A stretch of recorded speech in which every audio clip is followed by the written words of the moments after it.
നിങ്ങൾ മരിച്ചു കിടന്ന സമയത്ത് നിങ്ങളുടെ ചിത കത്തിത്തീരുമ്പോൾ നിങ്ങളെ കാത്ത ഒരാൾ മാത്രം നിങ്ങൾ ദഹിപ്പിക്കപ്പെട്ട സ്ഥലത്ത് വന്ന് താമസിക്കുന്നു. ഭഗവാൻ താമസിക്കുന്നത് കൈലാസത്തിൽ മാത്രമല്ല, ശ്മശാനത്തിലാണ്. നിങ്ങളെ കാത്തിരിക്കുന്നത് ഭഗവാൻ മാത്രമാണ്. ഒരു കഥ പറയും. രമണ മഹർഷിയും വിവേകാനന്ദനും ചേർന്ന് ഗംഗയുടെ തീരത്തിലൂടെ സഞ്ചരിക്കുകയാണ്.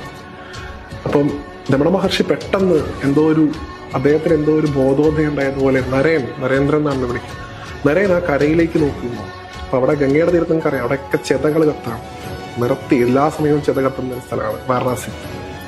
അപ്പൊ നരേന്ദ്രൻ അങ്ങോട്ട് നോക്കിയപ്പോൾ കണ്ടത് ഒരു 7 അടി ഹൈറ്റുള്ള രാജാനബാഹുവായിട്ടുള്ള ഒരാള്. അദ്ദേഹം മൊത്തം ചുടലഭസ്മം ധരിച്ച് ഓരോ മൃതദേഹങ്ങളുടെയും തലഭാഗത്ത് ചെന്ന് ആ ആത്മാവിനെ കൂട്ടിക്കൊണ്ടുവരുന്ന രംഗാണ്. ആ മരിച്ചുപോയ ആത്മാവ് തോളിൽ കൈയിട്ട് ഭഗവാൻ കൊണ്ടുവരാണ്.